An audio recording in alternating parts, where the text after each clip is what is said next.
వందనములు. నా పేరు ఎన్ ఆశాజ్యోతి. ఏసన స్వరం అను ఈ కార్యక్రమాన్ని ఆస్వాదిస్తున్న ప్రేక్షకులందరికీ మా వందనములు. మా నాన్నగారైన ఏసన్న గారు ఇప్పుడు వాక్య సందేశాన్ని బోధిస్తారు. ప్రభునందు ప్రియమైనటువంటి ప్రేక్షక లోకానికి ప్రభు అయినటువంటి యేసుక్రీస్తు శుభనామంలో వందనాలు తెలియజేస్తూ ఉన్నాం. గత వారం మీరు లోకమునకు ఉప్పై ఉన్నారు అనే మాట మీద మూడు లక్షణాల గురించి మాట్లాడటం జరిగింది. ఈ వారం ఆ ఉప్పు లక్షణాలను మరి 4వ లక్షణం, 5వ లక్షణం, 6వ లక్షణం, 7వ లక్షణం చెప్పుకొని ఈ వాక్య ధ్యానాన్ని ముగించుకుందాం. మత్తయి రాసినటువంటి శుభవార్త 5వ అధ్యాయము ఈ 13వ వచనంలో మీరు లోకమునకు ఉప్పై ఉన్నారని, మీరు లోకమునకు ఉప్పుగా ఉన్నారని పరిశుద్ధుడైనటువంటి యేసుక్రీస్తు ప్రభువారు ఆ కొండ మీద ప్రసంగంలో మాట్లాడటం నేను ప్రారంభించి 3 లక్షణాలు ముగించాను. ప్రియమైన వారలారా, ప్రభు అయినటువంటి యేసుక్రీస్తు ప్రభువారు ఆ ప్రసంగంలో అనేక మంది గుంపులుగా ప్రజలు వచ్చారని, 4 రకాలైన గుంపులు అక్కడికి వచ్చారని, ఒకటి స్వస్థత కోసం వచ్చిన గుంపు, రెండవది భోజనం కోసం వచ్చినటువంటి గుంపు, మూడవది పరిశీలించే గుంపు, 4వది త్యాగం చేసి అనగా సమస్తమును త్యజించి ఆయన వెంబడించే గుంపు. 4 రకాలైనటువంటి గుంపులు ఆ స్థలములో ఉన్నప్పుడు ప్రభువారు నోరు తెరిచి ఈ విధంగా బోధించాడు. మీరు లోకమునకు ఉప్పై ఉన్నారు. ఉప్పు నిస్సారమైతే అది దేని వలన సారము పొందును? అది బయట పారవేయబడి మనుషుల చేత త్రొక్కబోటుకే కానీ మరి దేనికి పనికిరాదు అని ప్రభువారు అక్కడ ఉన్నటువంటి ప్రజలను ఉద్దేశించి మాట్లాడారు. ఆ ప్రజలు యేసు ప్రభువారు ఇంకా ఏం మాట్లాడతారా, ఆయన నోరు తెరిస్తే పరిశుద్ధమైన మాటలు ఆ గుంపులుగా ఉన్న ప్రజల మీదకి రాలుతున్నాయి. ప్రజలందరూ కూడా ఆయన బోధిస్తున్న మాటలకు లీలమైపోయారు. లీలమైపోవటమే కాదు కానీ ప్రియమైన వారలారా, అక్కడ 3 రోజులు ఆ స్థలములో దేవుని వాక్యాన్ని వింటూ తరించిపోయారు. 3 రోజులు దేవుని వాక్యాన్ని తరించిపోయిన తర్వాత ప్రభువారు అన్నారు, మీరు అలసిపోయారు, మీకు ఏదైనా ఆహారం ఉంటే పెట్టాలి అన్న ఆశతో ఎవరి దగ్గరైనా ఏమైనా ఉన్నదా అని అడిగినప్పుడు ఒక బాలుడు 5 రొట్టెలు 2 చేపలు బయటికి తీయటం జరిగింది. ఆ బాలుడికి ఆ ప్రభువారు బోధిస్తున్న బోధకు ఆ బాలుడికి తల్లి 5 రొట్టెలు 2 చేపలు ఇచ్చి ఆకలి అయినప్పుడు భోంచేయమని చెప్పడం జరిగింది. ప్రభువారు బోధిస్తున్నటువంటి ఆ వాక్యం అద్భుతమైనటువంటి పరలోకపు సత్యముతో నిండి ఉన్నది కాబట్టి, పరలోకపు ఈవులు భూమి మీద రాలుతున్నాయి కాబట్టి, పరలోకపు సత్యము ఆ ప్రజల మధ్య రాలుతుంది కాబట్టి ప్రజలు అన్నపానాలు మర్చిపోయారు. లోకరక్షకుడైన యేసుక్రీస్తు ప్రభువారు ఆ పలుకులు అనేకులకు ఎదజల్లుతున్నప్పుడు మరి వారు అలసిపోయారేమో అని చెప్పి ఆ 5 రొట్టెలు 2 చేపలు ఆ బాలుడు ఇవ్వగా అదుగు ఆయన తీసుకొని వాటిని విరిచి వాటిని ప్రార్థించి ఆయన పంచమని అక్కడ తన శిష్యులకు అప్పచెప్పాడు. అక్కడ శిష్యులైన వారు అక్కడ 5,000 మందికి ఆ 5 రొట్టెలు 2 చేపలు 5 రొట్టెలు 2 చేపలను పంచడం జరిగింది. చూడండి, ప్రభువారు ఎప్పుడైతే అవి విరిచి ఆశీర్వదించారో అంతమంది భోంచేయగా తృప్తికరంగా ఆరగించగా ఇంకా 12 గంపలు మిగిలాయి. ఎంత గొప్ప సత్యమండి, ఎంత గొప్ప బోధండి. అక్కడ పరలోకపు సత్యాన్ని భూమి మీదకి దింపుతూ ప్రభువారు అక్కడ చేసినటువంటి ఆశ్చర్య కార్యం 5 రొట్టెలు 2 చేపలు. అక్కడున్న ప్రజలు చక్కగా భోంచేశారు. అంటే ఆ పిల్లవాడు 3 రోజులు ప్రభువారి బోధ విని ఆకలి దప్పికనే సంగతి మర్చిపోయాడు.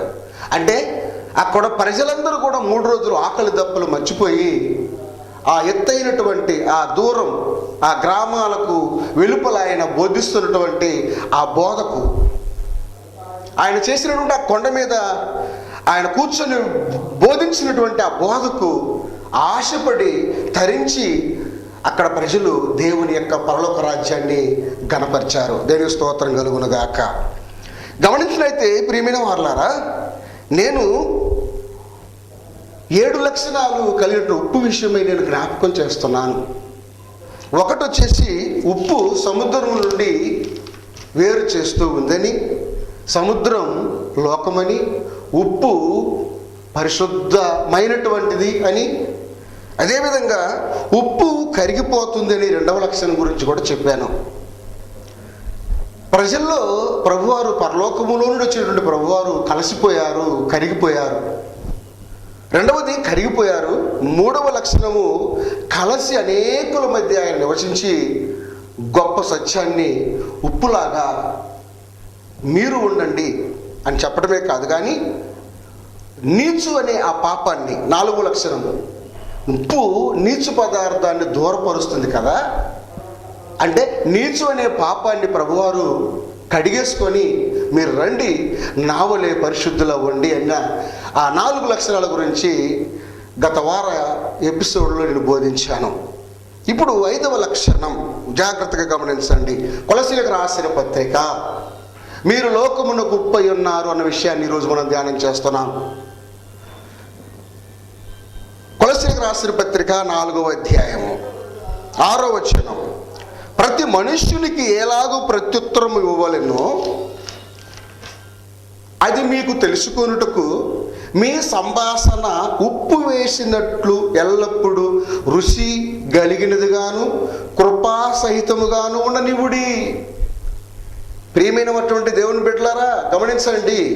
ఇక్కడ రాయబడిన మాట ఏంటంటే, అపోస్తలుడైన పౌలు గారు కొలసీ సంఘాన్ని ఉద్దేశించి ప్రతి మనుష్యుడు ఒకరినొకరు ఏ విధంగా ఉత్తర ప్రత్యుత్తరాలు జరుపుకుంటారో, ఒకరొకరు ఏ విధంగా మాట్లాడుకుంటారో, ఉప్పు వేస్తే ఎంత రుచికరంగా ఉంటుందో 5వ లక్షణం, ఉప్పు వేసినట్టుగా మీ సంభాషణ, అంటే మీరు మాట్లాడే ప్రతి మాట రుచికరంగా ఉండాలి.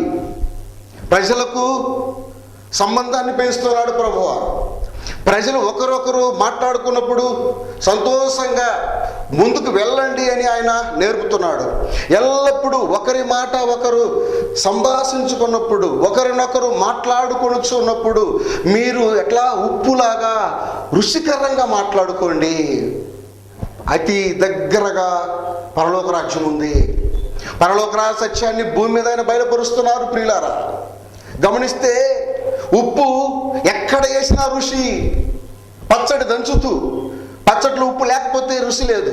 పచ్చడిలో ఆ ఉప్పు వేసినప్పుడు అది రుచికరంగాను ఆనందంగాను ఉంటుంది. ఏదైనా కూరలు మనం చేసినప్పుడు అదిగో ఆ కూరలో సరైనటువంటి ఆ యొక్క ఉప్పు సరిగా ఉప్పు లేనప్పుడు, తక్కువైనప్పుడు అది రుచి ఉండదు. కాబట్టి అటు తక్కువ కాకుండా అటు ఎక్కువ కాకుండా మీరు మీ సంభాషణ ఒకరినొకరు మాట్లాడుకొనుచున్నప్పుడు, ఒకరినొకరు మీరు జీవితాన్ని నిజంగా మీరు ముందుకు నడిపించుకుంటున్నప్పుడు, మీరు ప్రతి మాటలో మీ యొక్క సంభాషణ, ప్రతి సంభాషణ మీరు మాట్లాడుతున్న ప్రతి విషయము ఒకరినొకరు రుచికరంగా. ప్రియమైన దేవుని బిడ్డలారా, గమనించండి. ఒక్కొక్కరు మాట్లాడుతుంటే చెవి కోసుకుంటారంట. ఒక్కొక్కరు మాట్లాడుతుంటే చెవి అతి దగ్గరగా తీసుకొచ్చి ఇంకా చెప్పండి, ఇంకా చెప్పండి.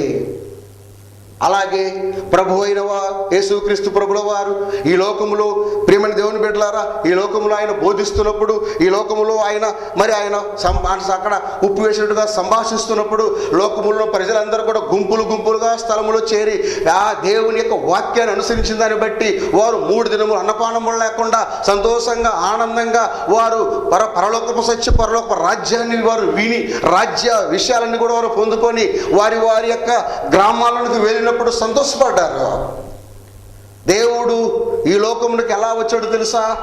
ఆయన అనేకులకు రుచికరంగా ఉండటం కోసం అనేకులను అనగా పాపులను, దుర్మార్గులను, అలాగే ఆయన కోసము ఎందరైతే వేసినట్టు వారందరి కోసం ఆయన అతి దగ్గరగా వెళ్ళటం.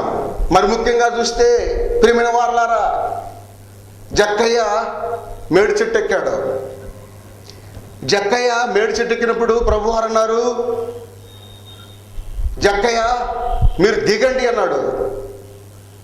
జక్కయ్యతో ఎప్పుడైతే ప్రభువారు సంభాషిస్తున్నారో ఆ సంభాషణ జక్కయ్య విని అదిగో ఆయనకు ఆ సంభాషణ ఉప్పు వేసినట్టుగాను, ఆ సంభాషణ అయ్యో ఇదంత రుచిగా ఉండిందని బట్టి జక్కయ్య చెట్టు దిగి తన ఇంటికి తోడుకొని పోయినప్పుడు ప్రభువారు అంటారు, నేడు నేను నీ ఇంట ఉండవలసి ఉన్నది.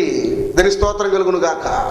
నేడు నేను మీ ఇంట ఉండవలసి ఉన్నది అని చెప్పినప్పుడు అతడు అంటున్నాడు, నువ్వు ఉన్నావు కాబట్టి ప్రభువా, నా ఇంట్లో నువ్వు ఉన్నావు కాబట్టి ప్రభువా, నాకు సంతోషము, నాకు ఆనందము, నాకు ఇదిగో ఎంతో రుచికరంగానూ ఉంది. ఇప్పుడు అంతకుముందు అయితే 1కి 4 రూపాయలు నేను వడ్డీతో సహా నేను వసూలు చేసేవాడిని. అంతకుముందు అయితే అదిగో నేను ఇన్కమ్ ట్యాక్స్ ఆఫీసర్గా పనిచేశాను. లోకములో ఉన్న వారందరి దగ్గర నేను డబ్బు లాక్కునేవాడిని. ఇప్పుడైతే ఎవరి దగ్గర అయితే నేను తీసుకున్నట్టు వారికి మరలా వారి నేను తిరిగి ఇచ్చేస్తున్నాను. నాకు నీవు ఎప్పుడైతే నా ఇంట్లోకి నువ్వు వచ్చావో రుచికరంగా, ఆనందకరంగా నా గృహం పావనమైంది ప్రభువా, నీవే నా ఇంట్లో ఉంటే నాకు ఎంత సంతోషం, నీవు నా ఇంట్లో ఉండిదని బట్టి నేను సంతోషపడుతున్నా ప్రభువా అని చెప్పి అక్కడ జక్కయ్య ప్రభువును ఉద్దేశించి అదిగో ఆనందపడ్డట్టుగా దైవ గ్రంథంలో చూస్తాం. అలాగే ప్రియమైన దేవుని బిడ్డలారా, 6వ లక్షణం ఉప్పు తెల్లగా ఉంటుంది. ఉప్పు తెల్లగా ఉంటుంది కాబట్టి తెలుపు పరిశుద్ధతకు సాదృశ్యము, తెలుపు పరిశుద్ధతకు సాదృశ్యము, తెలుపు దైవత్వానికి సాదృశ్యము, తెలుపు ఉంటేనే పరలోక రాజ్యములు అర్హులు అనే దానికి సాదృశ్యము, తెలుపు ఉంటేనే ప్రభు రాజ్యములు సోటుందన్నటువంటి విషయము, గొప్పతనము. కనుక ప్రియమైనటువంటి వారిని గమనించండి, ఉప్పు తెల్లగా ఉంటుంది. ఉప్పులో 2 రకాల ఉప్పులు ఉన్నాయి, నలుపు కూడా ఉంది. అయితే నలుపును ఎక్కువ మంది స్వీకరించరు. ఎందుకంటే నలుపు సాతానుకు సాదృశ్యము, నలుపుకు లోకమునకు సాదృశ్యము. నలుపు ఉప్పు పడితే ఆ రుచి మారుద్దని, నలుపు ఉప్పు అది ఆ కూరల్లో ఆ యొక్క చెట్టుల్లో పడవేసినప్పుడు అవి తన యొక్క రంగు మారుద్దని దానిని ఎవరు కూడా వాడరు. అందుకే తెల్లని ఉప్పుగా ఉన్నటువంటి ఆ ఉప్పును స్వీకరించి అక్కడ ఆ తెల్లని ఆకారం యేసయ్యను కనపరుస్తున్నట్టుగా అనేకులు స్వీకరిస్తున్నారు. పరలోకములో నుండి దిగి వచ్చిన యేసయ్య, నిలువుటంగి ధరించినటువంటి యేసయ్య, తెలుపుతో ఉన్నటువంటి యేసయ్య లోకానికి వచ్చినప్పుడు అనేకులు కూడా ఆయన్ను వెంబడించారు. అనేకులు ఆయన యొక్క ప్రేమను, ఆయన ఇచ్చినటువంటి ఆదరణను స్వీకరించి ఆయన చుట్టూ తండోపతండాలుగా తిరిగారు ప్రియులారా. అందుకే ఏమన్నాడు తెలుసా? 1వ పేతురు పత్రిక 1వ అధ్యాయము 14వ వచనము, 1వ అధ్యాయము 14వ వచనం, 1వ పేతురు పత్రిక, నేను పరిశుద్ధుడనై ఉన్నాను గనుక మీరును పరిశుద్ధులయుండుని వ్రాయబడి ఉన్నదని చెప్పాను. మీరు పరిశుద్ధులై ఉండండి. ఇదిగో ప్రియులారా, యేసయ్య లోకములోనికి వచ్చి ఆయన పరిశుద్ధతను లోకములో తెలియజేశాడు. లోకములో యేసయ్య ఆయన పరిశుద్ధతను ఎలా తెలియజేసా తెలుసా? అనేకులు నిందించినప్పుడు, అనేకులు ఆయనను దుర్మార్గంగా హింసించినప్పుడు, అనేకులు ఆయన గాయపరిచినప్పుడు, అనేకులు ఆయనను తిట్టినప్పుడు, అనేకులు ఆయన మీద ఆ పాపమైన ఆ శిలువ భారమును మోపినప్పుడు యేసుక్రీస్తు ప్రభుల వారు తన పరిశుద్ధతను పోగొట్టుకోలేదండి. ఆయన ఆకారమును నిజంగా ఎల్లప్పుడూ ఉండవలసిన ఆకారము కలిగిన వాడుగానే ఉన్నాడు. ఆయన రక్తము చిందిపోతున్నప్పటికి కూడా ఆయనలో ఎక్కడ కూడా మత్సైనను డాగైనను కనపడదు. ఆయన ఆకారం అంతా కూడా వాడిపోతున్నప్పటికి కూడా, ఆయన శరీరంలో ఉన్న రక్తం అంతా కూడా విడిపోతున్నప్పటికి కూడా, రక్తం అంతా కూడా కారిపోతున్నప్పటికి కూడా యేసయ్య ఎక్కడ కూడా డంబము పలికేట్టుగా కానీ, ఎక్కడ డాగు పడ్డట్టుగా కానీ అక్కడ కనపడడు. అందుకే ప్రభువు అంటున్నాడు, నేను పరిశుద్ధుడనై ఉన్నాను కనుక మీరు పరిశుద్ధులై ఉండండి. సర్వలోకములో ఉన్నటువంటి సర్వ ప్రజలారా మీరు పరిశుద్ధంగాను ఆనందంగాను మీ జీవితాలను కొనసాగించండి. అందుకే ప్రభువు అంటున్నాడు, నేను పరిశుద్ధుడనై ఉన్నాను కనుక మీరు పరిశుద్ధులై ఉండండి. సర్వలోకములో ఉన్నటువంటి సర్వ ప్రజలారా మీరు పరిశుద్ధంగాను ఆనందంగాను మీ జీవితాలను కొనసాగించండి. అందుకే ప్రభువు అంటున్నాడు, నేను పరిశుద్ధుడనై ఉన్నాను కనుక మీరు పరిశుద్ధులై ఉండండి. సర్వ ప్రజలారా మీరు పరిశుద్ధంగాను ఆనందంగాను మీ జీవితాలను కొనసాగించండి. 3.5 సంవత్సరం యేసుక్రీస్తు ప్రభువు వారు లోకములో బోధించారు. 3.5 సంవత్సరం లోకంలో యేసుక్రీస్తు ప్రభువు వారు బోధించి అనేక మందికి ఆయన స్వస్థతలు, అనేక మందికి ఆయన ఆహారమును, అనేక మందికి ఆయన గొప్ప మేలులు, అనేక మంది పాపులను రక్షణ, లోకమంతా కూడా ఆయన తిరుగుతూ సర్వలోకములో మానవాళ్ళంతా కూడా నేను పరిశుద్ధంగా ఉన్నాను, మీరు పరిశుద్ధులుగా ఉండండి, పరిశుద్ధులైతేనే పరలోకం చేరాలంటే పరిశుద్ధంగా నీ బ్రతుకును మార్చుకోవాలి. ఈరోజు కూడా బ్రతుకులు మారని ఎంతో మంది కనపడతారు. నీ పాపమును మార్చుకోమంటే మార్చుకోలేరు, రోగమును పోగొట్టుకోమంటే పోగొట్టుకోలేరు, ఇంకా పాపమని తిరుగుతున్నారు. అలాంటి పాపముతో ఉన్న ప్రజలకు త్వరలో నాశనం.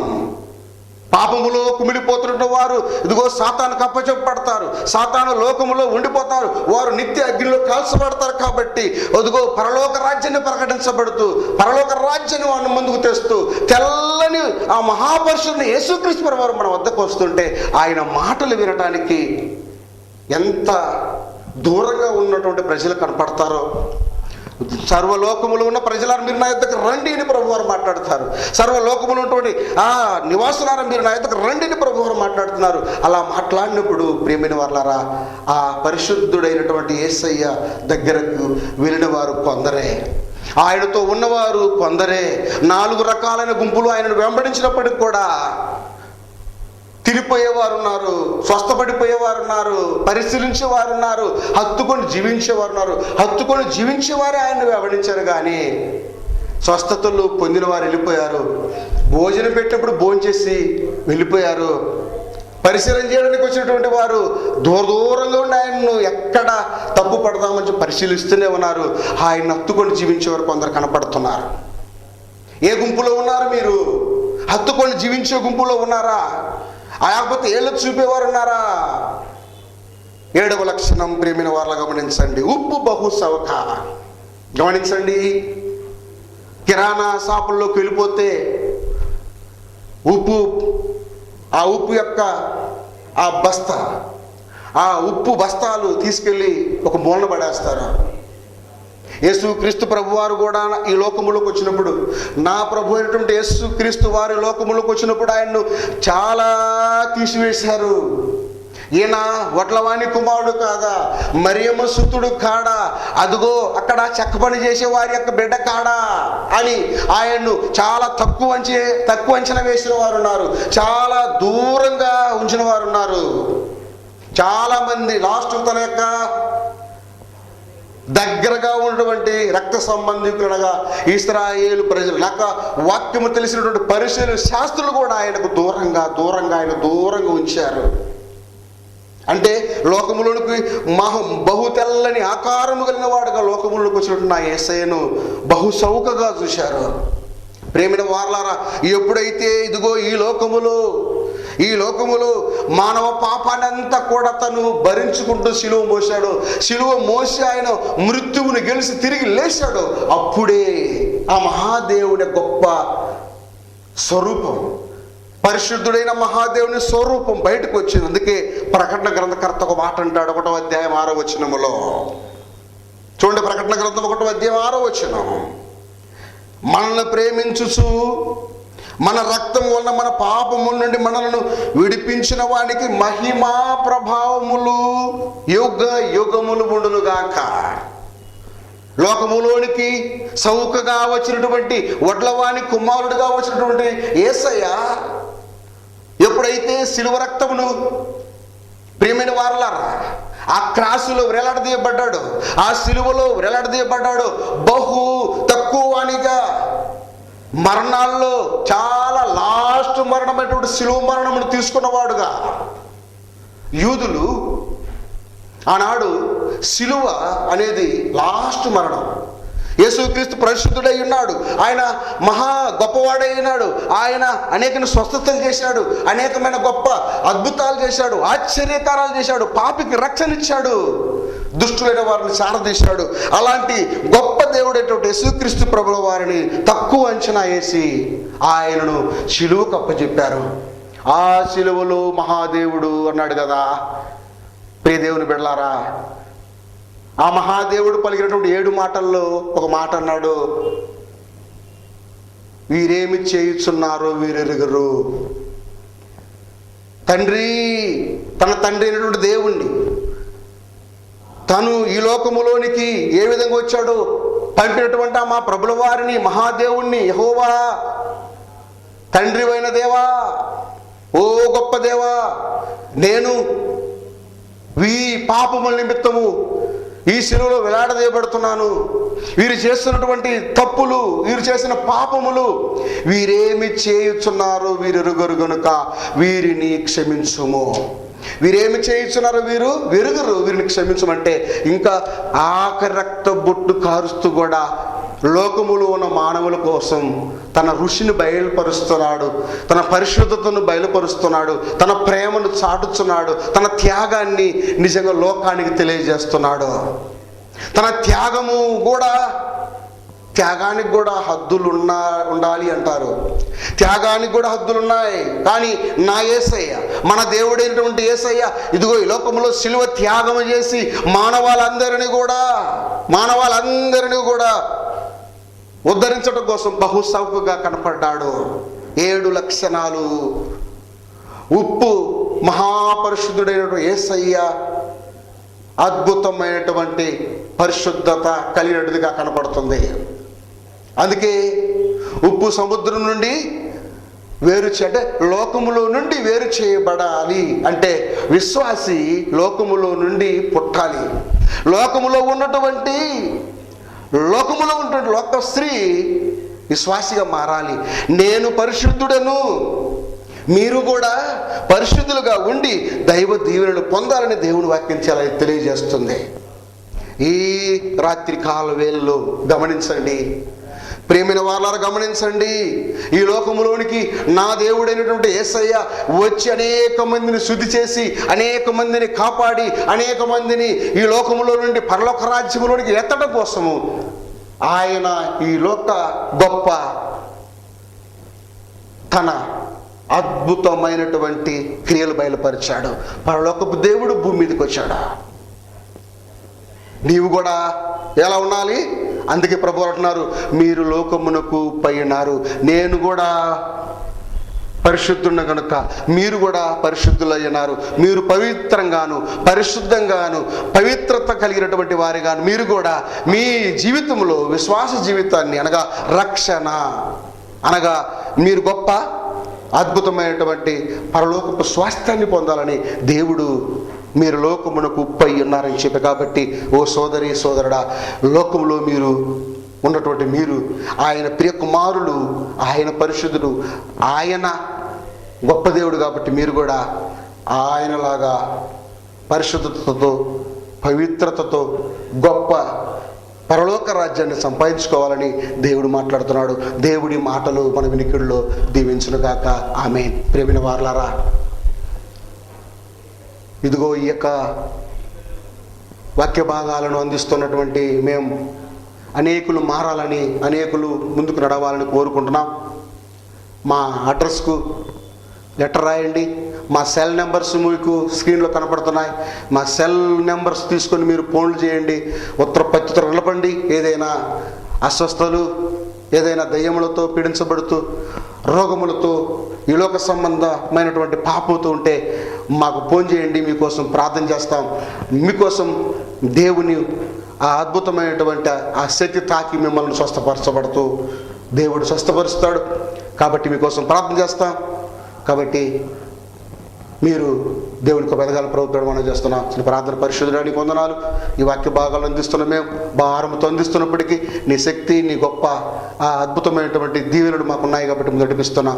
దీవించి ఆశ్రయించి కృపలు వర్ధలు చేయమని, ఆ వింటున్నటువంటి ప్రజలందరినీ ఉప్పులాగా ముందు నడిపించమని యేసునామములో అడిగి వేడుకుంటున్నాం తండ్రి. ఆమేన్.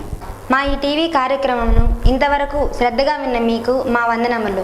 ప్రతి గురువారం రాత్రి 8 గంటలకు, తిరిగి శనివారం పగలు 12:30 విని దైవ దీవెనలు పొందవలసిందిగా ప్రార్థన. మా యొక్క చిరునామా పాస్టర్ నైరికంటి యేసన్న గారు, రామచంద్రపుర గ్రామం, దర్శి మండలం, ప్రకాశం జిల్లా. మా యొక్క cell number 7730945123. God bless you.